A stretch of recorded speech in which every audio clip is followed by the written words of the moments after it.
Today I'm resetting the NHL with a fantasy draft and we'll be selecting 20 players to build my team. I suppose the league got into some financial issues because the salary cap is cut in half. After all the selections are made, we will assemble the lines and simulate with the hopes of winning a Stanley Cup. Let's find out what team we're going to be using for today's draft. It is the Chicago Blackhawks. Nice. I can't remember the last time we used Chicago or if we ever have, so it's a nice change up. As we can see here, Exhibit A, the salary cap is 88 million. So we are about to dice that in half. And there you have it. Actually, fun fact, I wore number 88 for a while. And then I joined a new team and someone else wanted that number and basically said, I'll buy it off you. So I was like, say less, you can take it. And I'll go with 44. Here we are, the windiest of cities. Hopefully we are also going to be the winniest of cities. Of course, we want fantasy draft to be on. That's why we're here. Fog of War? Absolutely not. And how about you, jabroni? Another? No. I'm telling you right here, right now, we're going to have draft pick number 11. You heard it here first. If that is not the case, then this is fake news. But we're about to find out. 23. Okay, that's awesome. There's definitely going to be some big dogs left in free agency because of the whole salary cap thing. Yeah, so it's set to 44 mil. You can see it down there. McDavid was probably still the first to go. I don't think anyone would pass that up regardless of the cap space. I don't think he's going to make it to our next pick, and 3.9 is very good for an 88 overall defenseman. So I think I'm going to start our team off with Evan Bouchard. And if there are still some players available later, maybe we'll have cap space for them. I'm deploying the marathon, not a sprint strategy. Konechny at 5.5 is also really good, but we got Shea Theodore at 5.2. We could just have an amazing start to our decor. I don't know which direction I want to go. I think I should probably grab a forward. We could take Pettersson, but that eats 11.5 mil of our cap. We would immediately drop below 30 mil. You know what, though? I think it might be worth it. We do need... Yeah, screw it. I'm going for Pettersson. This marathon just very quickly turned into a 100-meter dash. 3 mil for Duchesne. Why has no one scooped this guy up yet? He is 88 overall. He's got 3 abilities. Playmaker. PD is a center / left wing. We can put him on the side. Yeah. Fire me up. Kempe could play the right side. This will bring us to 20 mil already, which is insane considering he is going to be our 4th player. Actually, one way to think about it is that if I do draft Kempe and we drop to exactly 20 mil with 16 players left, then we have pretty close to a $1 million budget per player. Oh, I didn't even think about goaltenders either. That could be interesting. So as much as I want Kempe, I don't know how realistic it is. What do we have for goalies? Sorokin, Markstrom, Freddie. Yeah, the cheapest here is Talbot with 2.5. I guess we do have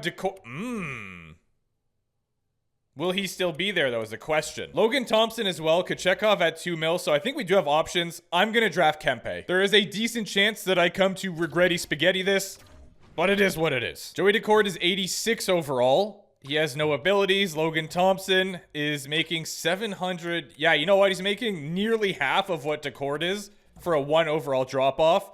Gloves right. Capitals legend and all that. Hard to say no. Ovechkin is almost certainly going to remain a free agent. See, if we go with Middleton at 2.4, that is overreaching based on what we have constraint-wise. But if we take a few players that are 750, then it sort of makes room for that. So I feel like that should be our strategy. I do want a good first pairing defenseman to go with our first overall pick. Well, not the first overall pick, but the first round pick. So, yeah. Should I go for it? Why not? It's insane that I see a player making 1.3 and I continue scrolling because we can't afford them really. Darren Radish is 83 overall, making just less than 1 mil. That seems optimal. I assume that the other teams are going to abide by the salary cap. They normally do, as far as I know. Eric Robinson is a 82 overall player, less than 1 mil. Sign him up. Pettersson should be fine on this team because we don't have JT Miller. So can we fit this man into our lineup is a good question. 1.8 million is not a lot. If we continue taking 700K players, it could be possible. Well, let's think about it here. If I have 10 players left and 10 million left, it's 1 mil per player exactly. And right now we're at 14. So yeah, you know what? We can take this guy. By the looks of it, he actually had less of a cap hit than I was expecting. So could we even go as far as to reach for someone like Jack Roslovic for our second line? I feel like we can. And as a result, I will. Yeah, there you go. $10 million left. 10 players left. DeSmith is exactly the guy we're looking for. 1 million even. He's 83 overall. Could have a solid set of backup numbers. That is who we're drafting. You already know the players that I want to draft, so I kind of hope they're still here, like the Reeves, the Rempes, the Perrys. The only issue with this draft challenge is it takes so long to get to players that I can select because the other teams are doing the same thing and they can't afford anyone above this. So again, it would be really nice to pin players, but I suppose that is a very niche thing to ask for. We have a few options here. We could go Lundestrom, we could go Kapanen, and we could go Radish. For now, I think we're going to go with Taylor Radish. Oskar Sundqvist is also making 1.5. He's got 75 faceoffs, which isn't great, but he's a grinder, which is interesting. To be honest with you, I don't think he's going anywhere, so I'm going to continue searching for now. We've got Beck Malenstein, but we've also got Dewar. And he has 75 faceoffs, whereas Malenstein has 65. He's also making a little bit less, so this is our guy. Man, Zamula would be so nice at 1.7, but I just don't think we can do it. Or can we? Again, this is why it would be really nice to be able to pin players, but I digress. Incroyable. He might be nearly 40 years old, but he's making 775, which could possibly open room for someone like Zamula. The goaltending situation is already sorted, which is very nice to know. Kasperi Kapanen making exactly 1 million at 81 overall. Kind of hard to say no to that at this point in time. Patches. Again, another player making less than 1 million right here. He's 81 overall. He's a sniper. Maybe get some depth goal scoring for us. I pretty much say that anytime we draft a sniper that is 83 and below. It seems like I have a script. I just kind of like flip through and I'm looking here. Okay, the Matrix, 83 or less. Yep, sniper. Okay, depth goal scoring for sure. But you know what? The joke's on you, Patches, because I am in fact going for Logan O'Connor. And maybe if Patches is still there, we'll scoop him up. The game's going to crash from me scrolling so much. We can afford Justin Danforth, another depth sniper. Get some depth goals going. You kidding me? I'm glad we didn't take Zamula because that would not have worked. But we do have 4.2 with 4 players left. So 1.1 is very much so acceptable. Sure. Shillington. 80 overall. Offensive defenseman. Some depth goalies. I'm done. He's making just narrowly over 1 million, which makes him a prime candidate. I'm going to try to find a center because Pettersson is a center. As you can see, we have 4 there, but he's not going to be playing center. Nick Cousins. This guy is a little rat, and that is exactly what I'm looking for. Or we could pick up this lad. He's a...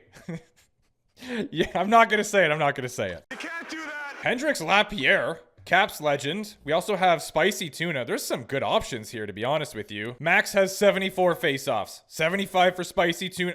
Oh. Wow. Derek is going to be the player we select. We need one more defenseman. I'm not sure what our handedness is right now. Bouchard is right. Middleton is left. So I only really have to check these 3 here. Radish is a right-handed skater. Okay, so we need one more right-handed D-man who just so happens to be making 1.17 or less. Kulikov could have been optimal. 1.15, 81 overall. You know what? I might still do it. As a matter of fact, no. I will be going with Connor Timmins instead. 1.1, 80 overall. Let's go. Definitely want to check free agency out after this real quick. Draft is complete. There you go. We got Bouchard, Pettersson, Duchesne. You know, this team actually looks decent. Gregory Bilesma is our current coach. Who knows what his overall is, but I'm not going to go look because, quite frankly, I don't want to know. Let's check out the free agents just out of pure curiosity, but I feel like we already saw what we're going to see. Kopitar right there, and then we've got Marchessault. Did Ovechkin get taken? I guess he must have. Whoa, this is interesting. Because there's so much competition, they don't want a lot of money, and we have $1.4 million of cap space, so... we could maybe get something done here. Send Matheson a cheeky offer of 1.4 and see if he says yes. I'm going to edit the lines first, see what our team possibly needs, and then we'll go from there. But we have a +4 on the first line. I was waiting for Jabroni. There he is. Okay, we'll do head coach preferred lines one time here, and I'm liking what I see. Obviously, we're going to need this line to carry, but our depth isn't terrible. Is this guy on the fourth line exactly? I don't know about that one. Oh, Danforth is a sniper. Cool. So we've got a sniper on that line, sniper on this line. We are exactly where we want to be. How's our defense looking? Moment of truth. Rip. No. Yes. Oh, Bouchard is a problem child. He really does not fit in. Also, for some reason, Suter and Timmins get a +3. I'll take that. Logan Thompson, 85 overall, backed up by Casey DeSmith, is going to be our netminder duo. We could use a better second liner instead of a defenseman maybe, so let's go see what the options are. Wild Bill only wants 1.7, so he seems to be like a player we could go after. Line A. Wow. I think I'm going to send him an offer. But worst case Ontario, like we're pretty much guaranteed to get someone like Couture or Jamie Benn even. I've changed my mind. We're going for Owen Tippett instead. He wants not much less, but it's something. That's all I can afford to pay ya. So send that offer out, see what you say. And you know what? I will in fact send the same offer to Line A just in case Tippett says nah. Or even if Line A comes back first, whatever. Whoever we get, they're filling the same spot. I sort of feel like we're not going to get either of them, but it's definitely worth a try. Isn't enough considering. Okay, so he said no. That is definitely not going to cut it. What about Owen Tippett? Would he rather be a free agent or would he rather sign for... Well, that answers that question. Jamie Benn's got 3 abilities. 85 overall. He could be a player I would love to have on this team. Landeskog, no, we can't get him. Couture, maybe. Let's try for Jamie Benn. Oh. Okay.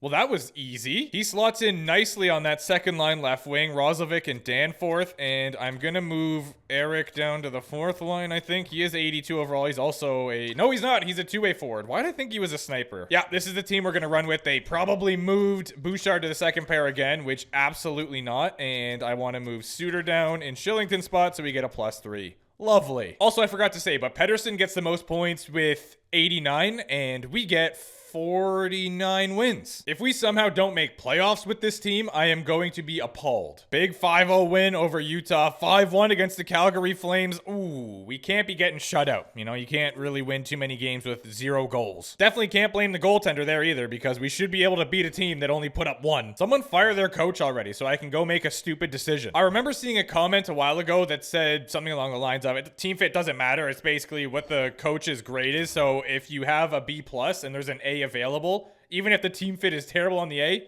take them. For whatever reason, I took that as fact, but I don't know if that's true. Oh, Lindy Ruff has been canned. Well, well, well. Our coach is an A, so I'm probably just going to keep him. What is his team fit like? He's got only 56, though. Lindy Ruff is an A-. That is fascinating to me. What is his team fit? 52? Nope. Honestly, our coach is probably the guy. 5th in the division. Our record's actually pretty good, so I don't really know what's going on here. We just have a tough division, I suppose. Actually, I guess our record's not that great. We're doing okay, but St. Louis has a super team over here. Beat us 4-1. They are way first in the division. It's not even close. Freddie Anderson is available at a 3.4 cap hit. That's interesting. Marco Rossi's available, making less than $1 million. What can we do here? He is a center. Ooh, he's only a center. They don't want Jamie Benn, which is unfortunate. I was going to try to maybe make something work there. I don't know how you guys feel about me moving draft picks, but wait, why is he kind of going off? He's got 48 points in 61 games on the second line. Never mind, you can stay. Pettersson's doing good. He has 43 assists, 22 goals in 63 games. Kempe is surprisingly not doing too well. He's a first-line sniper for us, but you're not doing a whole lot. They want him. Can we make something work here with the Winnipeg Jets? Patrick Kane has a bunch of abilities. He's not a sniper, but maybe he'll still work on that first line better than Kempe is. They don't want Kempe, and this would put them over the cap, but we could maybe bring someone else back. Zetterlund, there's no shot that that works, so I'm not even going to try. What if we retain some of the cap? Is there any way we can make this work or no? It does not look like it. Well, maybe. Nope, they would still be over the cap, apparently. So many players making under $1 million, and for some reason, even when we add Zetterlund, it still says that they're over. And if I try to bump this up, it doesn't really make much of a difference. So I don't know what's going on here. I just think it's not in the cards. There's too many cap constraints. No deal. We're going to keep running with the team as we have it. Come on here, guys. We need to get some dubs.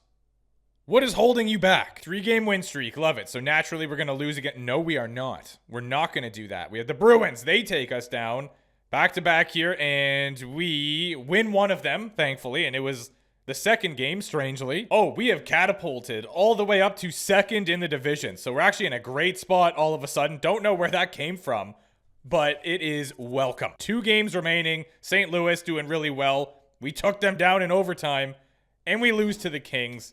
But we have Colorado as our first round opponent. Here we are, third placed in the division. We had 99 points. Colorado, 1 spot ahead of us. Just 1 more point. 106 would be good enough for the President's Trophy. That's crazy. We finished 5th in the entire league. 15 and 16 did not make it in, but 17 and 18 did. No point-a-game players here, but we do have a couple of 79s. Bouchard had 71, which for a defenseman's awesome. Jamie Benn had 62. Yeah, we got to do something about that first line because Kempe having only 59 points. He did have 31 goals, but dash 10. Oh my word, Jamie Benn had 31 goals and he had a plus-minus of plus 16. A 27 for Roslovic. Danforth even went off. Massive drop-off. 29 for Shillington. 21 for Middleton, and then 19, 19, and 18. Not great goaltending out of Logan Thompson. 34, 24, and 5, 3 shutouts, and only a 904. But DeSmith, on the other hand, had a 923, 237. Much smaller sample size, but still. Stewie Decimal System would be the league leader for the Washington Capitals. Let's go. 903 save percentage, not great. Ukko-Pekka had a 917, which looks to be the best on the first page here. Markstrom had a 914. Finally, it is someone different. We have a cover athlete in our presence here. Quinn Hughes, 98 points. He's going to lead by 19. Next closest is Norrisy with 79. We were actually tied for third, so that's something. Yeah, right. JT Miller is your Art Ross winner on the Carolina Hurricanes. Matthews has a nice amount of goals. Of course he does. Pasta almost hit 60. 111 points. Panarin, 112. Where is McDavid? This guy is nowhere to be seen. Found him. Just over point a game. Unrealistic. Colorado has a good first line here. Boldy, the Rocket Richard winner, Matthews, and Dadonov. Depth is not great. Tomasino, Bjugstad, and Emilio Pettersson. That is a very interesting second line. And then all sub 80s down here. Luke Hughes, another cover athlete, with Brent the Yeti Burns. Lorai playing with Nicholas. And they got Sway in net. Yeah, this is not going to be an easy series. Allow me to modify the lines here. Wow, that drops it significantly. But I mean, I feel like we have to do it, no? Because something must change. Kempe is a sniper, and we'd be putting another sniper on that first line, but that just means someone else for Pettersson to dish it to. Defense is just going to stay the way it is. I mean, didn't stop Bouchard from doing really well. Goaltending, let's see how we do. First 3 games, everybody knows the rules. Let's see if we can have a series lead after this. That is not a good way to start. Oh, boy. All right, so things are not looking good for the Windy City, but we can maybe make it a best of 3? No. Well, I don't know what to do. We might just be outmatched here. Duchesne and Pettersson, they seem to do okay together. Let's move Kempe down and put Jamie Benn up there. The chemistry is not awesome, but it's not like we're winning anyway, so what does it matter? I'm also going to move Suter up to the first pair because I can. He'll play with Bouchard. That's a 0. Another 0. And how about 1 more? The lads have not earned a real-time sim unless we get up to Game 7. So if we just take an L here, then it is what it is. Yeah. We got outmatched big time. The Stanley Cup final will be between the Colorado Avalanche and the Boston Bruins. We lost to Colorado, so we already know what their team looks like. But let's check out the Bees. Holy crap. They got Panarin, Hischier, and Horvat. That is an insane first line considering. Sprong, McMichael, and Kurashev. 83 overall, Kotkaniemi on the 4th line. This guy is an absolute stud, by the way. Oh, I guess they put everything into offense because they've got Sealer and Bernard Docker as their first pair. Edvinsson at 84 on the second pair is decent. And their goaltending is a pair of 83s, Lindgren and Ersson. Very interesting makeup, but it worked for them. I'll just keep spamming advance a day here and try to keep this somewhat entertaining as we find out who is going to go on to win the Stanley Cup. It is a 1-1 series, now a best of 5, and Colorado takes the lead in that. Will Boston be able to tie it up here? They do. Best of 3. There is 3 more potential games left in this season. Colorado takes the lead. Will the team that put us out take the Stanley Cup home? Yeah, they sure will. Calder Cup goes to Hartford. Jamie Benn was point a game. This guy was the best signing we could have had, apparently, because 31 goals during the season on the second line. Exactly point a game in the playoffs. Duchesne only had 3. Kapanen had 3. Bouchard had 3 points, I guess. Suter 2. Just not good enough. This guy got annihilated. 1-4.